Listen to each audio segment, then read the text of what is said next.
พุทธัสสะนะโมตัสสะภะคะวะโตอะระหะโตสัมมาสัมพุทธัสสะนะโมตัสสะภะคะวะโตอะระหะโตสัมมาสัมพุทธัสสะขอน้อมถวายภัตตาหารกับเครื่องบริวาร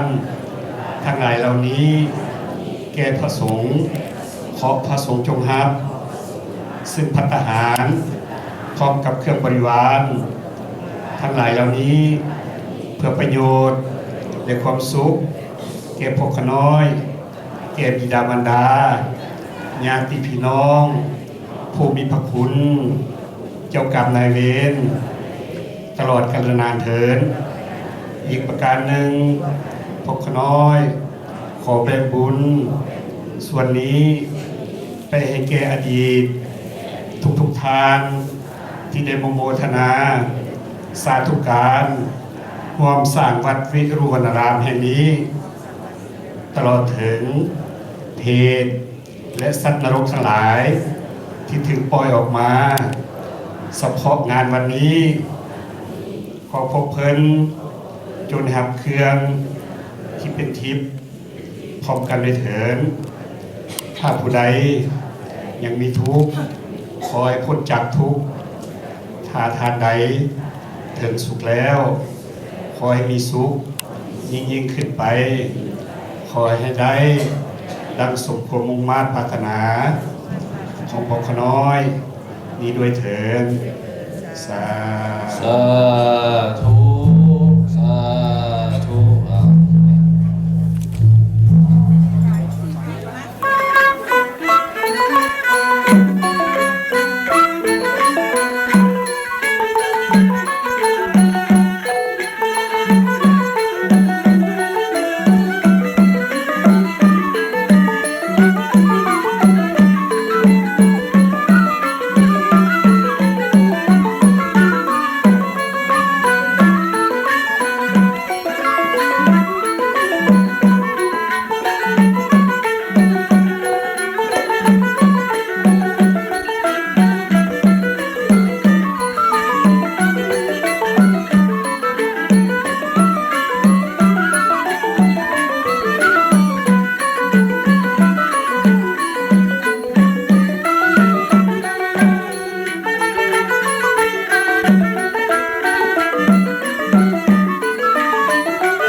เมื่อวานนี้เทศวานนี้เป็นวันเสาร์เราข้าจะสั่งเข้าที่บ้านแต่ว่าเจ้าวันรู้แหละเกี่ยวกันไขที่อาศัยการกระทำโดยความรู้เท่าถึงการเกิดให้มีเหตุเป็นไปตามยถากรรมฉะนั้นเมื่อมีพุทธศาสนามีลูกศิษย์สาวกของพระเจ้าพระมาลัยเพิ่นไปเยี่ยมยามว่าบอกญาติพี่น้องของพวกเขาน้อยเด้อสร้างบุญกุศลให้แด่และก็ห้ามผู้ที่ยังมีชีวิตอยู่ให้สร้างคุณงามความดีให้สร้างบุญกุศลรักษาไว้ให้ดีเมื่อเป็นเช่นนั้นแหละพระมาลัยจึงจิตวิญญาณก็ได้มาทางกายวิญญาณก็ได้มาทางกายมาทางวิญญาณมาถวายบังคมข้าพระพุทธเจ้าพระเจ้าจึงว่าให้ญาติโยมได้สร้างบุญกุศลเทศนาให้ฟังว่าอย่างไรทรัพย์พระป่าประสาทปุรสกรรมขันธ์นั้นตรงตัดไว้ว่าหนึ่งไปทำความชั่วคือความดีสองให้ทำคุณงามความดีให้ทำเป็นบุญกุศลสามทำจิตใจให้บริสุทธิ์ให้ตรงอันนี้สามข้อนี้เป็นการที่จะรักษาให้ดีต้นธรรมะยกไว้เพื่อเอามาอธิบายให้ศรัทธาญาติโยมได้รู้และมีความเชื่อมั่นในการที่เพศเป็นไปที่เรามาทำพระวุเทวามนุษย์สาจมังคลาดิอาจิตยุงอาการธรรมนาโสตานังครูอิมังครูน่าจะเป็นบาปเป็นบุญเป็นคุณเป็นโทษเป็นประโยชน์แบ่งเป็นประโยชน์กันจึงสนทนากัน สงสัยกันเฮ็ดจะได้จิตได้บุญเฮ็ดจะได้จิตได้บาปเฮ็ดจะได้จิตได้ความดีรู้เฮ็ดไปทั่วทิศทั่วแดนจึงอาศัยอันนี้พระพุทธองค์จึงตรัสพระธรรมเทศนาต่อไปมี38ข้อต้องอาศัยเวลาจังไรอย่าไปคบคนทานและคบบัณฑิตนักปราชญ์อาจารย์ผู้มีศีลมีธรรมฉะนั้นจึงอาศัยความข้อนี้แหละให้ญาติโยมได้ตั้งใจให้บุญเฮ็ดทานดีได้สร้างชีวิตครอบครัวสร้างยามลำบากลงลุกคุกขานด้วยเฮือนด้วยแห่งด้วยจิตด้วยใจตั้งแต่ตั้งฝนให้มีความสุขถ้าได้ปัจจัยมาเพื่ออย่างเพื่อให้ใช้ชีวิตให้เป็นประโยชน์ในการครองเมืองนั้นมีจะข้อ4ข้อ1การใช้จ่ายทรัพย์ให้เป็นประโยชน์และมีความสุขเพราะจ่ายเงินให้เป็นประโยชน์จ่ายทรัพย์ประโยชน์3จ่ายแล้วเมื่อมันมีโทษเมื่อมีปัญหาเกิดขึ้น4ฉะนั้นพระเจ้าจึงว่าให้ทำการพิจารณาในหัวข้อธรรมะโบราณกรรมธรรมะนั้นโบราณประโยชน์โบราณเป็นประโยชน์อย่างนี้ตลาดนั่นเครื่องขายนั่นเองโซนตัวผสมกับโซนเนี่ยก็รูปใส่อันนั้นก็สุรุ่ยสุร่ายเลยใจโดนเละเห็นจักเอาบัดใจก็จงถูกแห้งไปกองอาญาลงไปใส่อันนี้ว่าใจสุรุ่ยสุร่ายใจได้ประโยชน์นะพ่อกับสิงงั้นบอกอาจารย์ก็พูดเรื่องนี้กันดิฮะคือจังนั่นโยมบุญเงินจังบุญเงินบุญเขี้ยวได้ยังนั่นโยมบุญให้แล้วจะสั่งมาไปขายเนี่ยล้างขายแล้วเนี่ยเอาไปสั่งบอกสั่งนกได้ที่ประกันเขาไม่ขายไม่เพี้ยนเลยแต่ตัวบุญให้เราสั่งนกที่ไหนเลยนะมีต่อไปอะไรนะเดี๋ยวปฏิธรรมน้องสมดี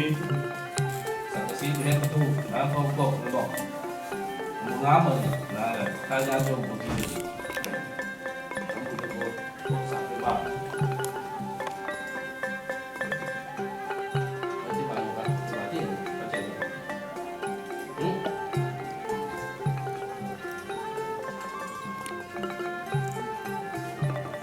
ห้องที่จะวางวางที่จะเดินอยู่ว่าต่อเสาหลักต่อมานี่จะวางนี้ก็ได้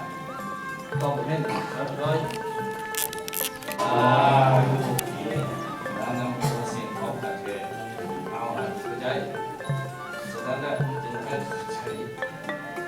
ในวิจารณ์น้องที่อยู่สองนี่ก็คือวางเลยสองอาทิตย์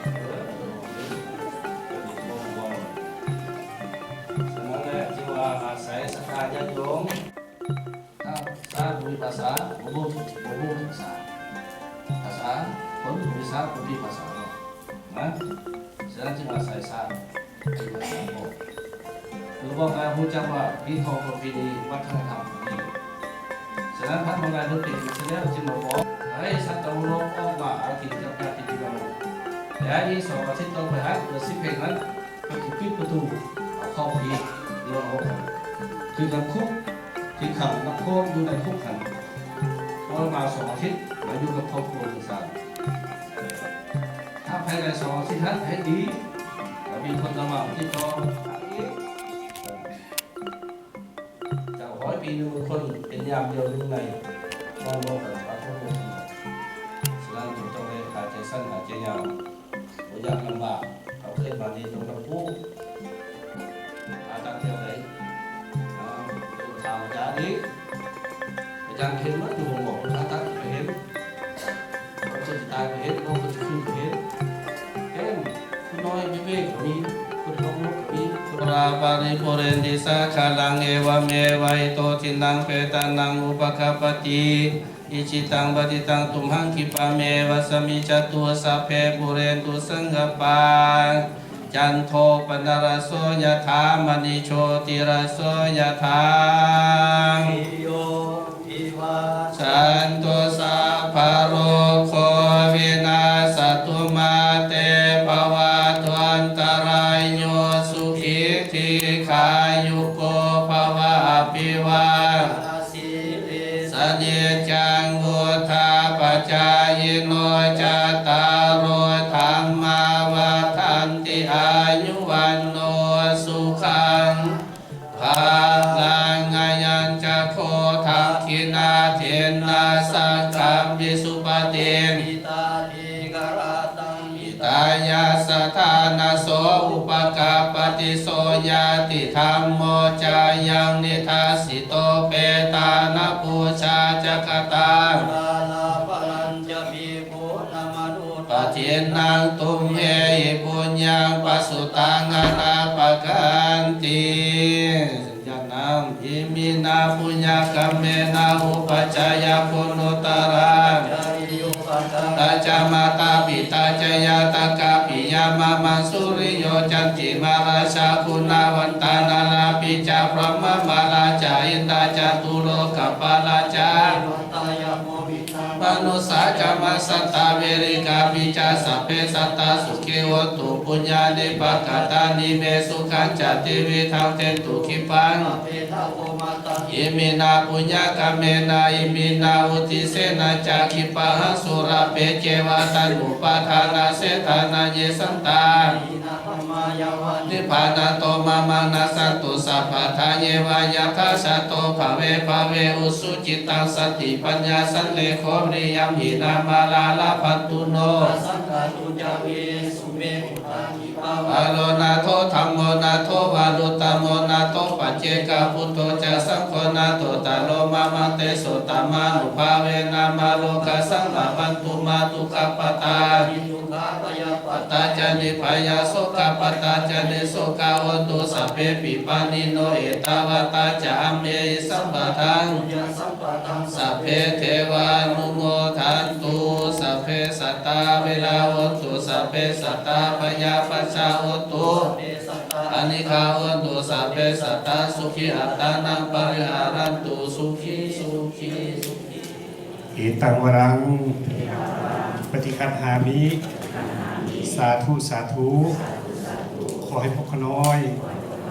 จงได้รับพรเหมือนดังพระสงฆ์เจ้าเมาแล้วทุกประการขอผลบุญผลทานที่พวกขน้อยได้กระทำมาดีแล้วในมื้อนี้คือได้ไหว้พระสังฆทานศีลาใส่บาตรถวายภัตตาหารเพลเค้นเครื่องบางสกุลได้ฟังพระธรรมเทศนาจงเป็นภาระปัจจัยอูมสู่สุขยูให้พวกขน้อยได้มาซึ่งมนุษย์สมบัติสวรรค์สมบัติและนิพพานสมบัติให้หูแจ้งแทงตลอดในคำสอนอันประเสริฐของพระพุทธเจ้าถ้าหากว่ายังมีการเวียนว่ายตายเกิดอยู่แล้วก็ขอให้ได้ไปเกิดในสวรรค์สัตว์ฟ้าให้ได้ไปเกิดเป็นมนุษย์ในประเทศที่ดีมีศีลธรรมได้พบและมีศรัทธาในพระพุทธศาสนาได้เกิดในครอบครัวสัมมาทิฏฐิมีจิตใจอันสะอาดให้ได้อยู่ใกล้ได้ฟังคำสอนของบัณฑิตและให้จืดจำคำสอนอันประเสริฐของพระพุทธเจ้าตามต่อเท้าเข้าสู่นิพพานในอนาคตการเบื้องหน้าพุทธเถิดอีกประการหนึ่งขอให้ผู้มีพระคุณและญาติพี่น้องและสรรพสัตว์ทุกประเภทจงได้รับส่วนแห่งบุญกุศลนี้พร้อมกันด้วยเถิดสา